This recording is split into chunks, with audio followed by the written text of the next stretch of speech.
How you doing, YouTube? Matt Massa Beer Reviews. Back a little bit of a itty bitty. What do we have here?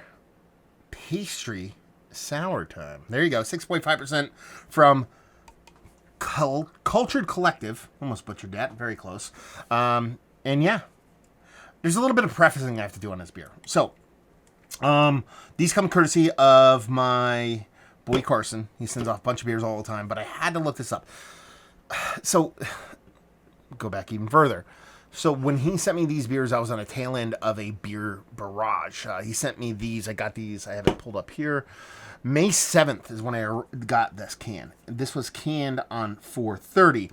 So it's a bit over a month old. We're talking, today is the 12th of June. So almost a month and a half on this can. Now you're talking about a pastry sour. Okay, fine. That should be okay. Well, since then and since to now, we kind of figured out that they were crowlering these cans, not actually canning them. So I'm not quite sure what's going to be inside here. Could be oxidized all hell. Could be okay. We'll see what's what. It took me a while to get to these because it just got lost in the back of my fridge, these tiny cans. I was filling my fridge up with all the beer mails I was getting, and it just whittling through it, and I was like, fuck. Like, I forgot I should have went into these earlier. So keep that in mind when I review these. Sorry, Carson, for the... that actually sounded pretty nice.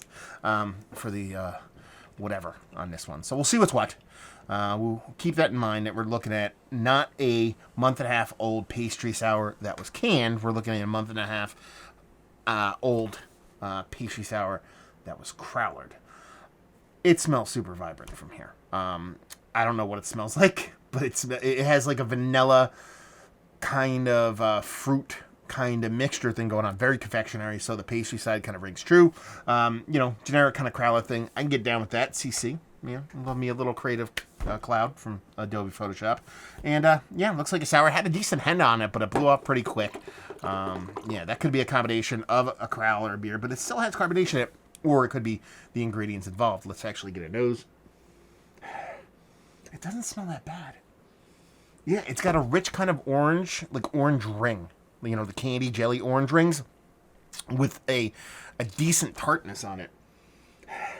A soft vanilla character. Not lactose, but vanilla. So it's a vanilla and orange ring is kind of what I'm getting here. So it's maybe like an orange vanilla cake kind of thing going on with that kind of big, slightly biting kind of kettle sour on top of it. A touch of sulfur, nothing too crazy though. Let's dive in. Cheers.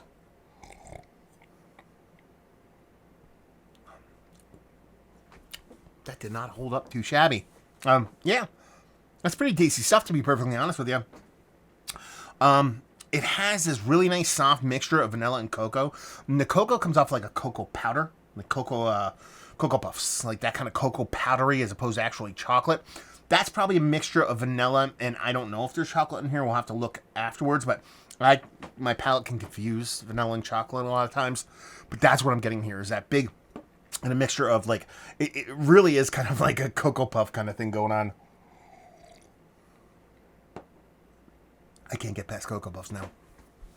With a tart, acidic orange thing. Still sticking with that orange candy jelly ring thing. So, you know, if you took a spoonful of Cocoa Puffs and bit on one of those jelly candies, with that added tartness from the kettle sour portion of the show, that's kind of where this thing lands, and I think it's an interesting kind of flavor combination. I've had orange and cocoa before, but it's been mostly in big, bold, burly stouts. When you have these kind of rich, huge stouts that add a little bit of orange zest to it, it's very much like a culinary addition that you see in a lot of beers nowadays. I've never had that kind of orange and cocoa, vanilla kind of combination in a lighter beer like this, let alone a little bit of a sour, and I think it works out pretty well. It ends up coming off as a kind of, I wouldn't even call it pastry sour, I call it like a kid cereal sour.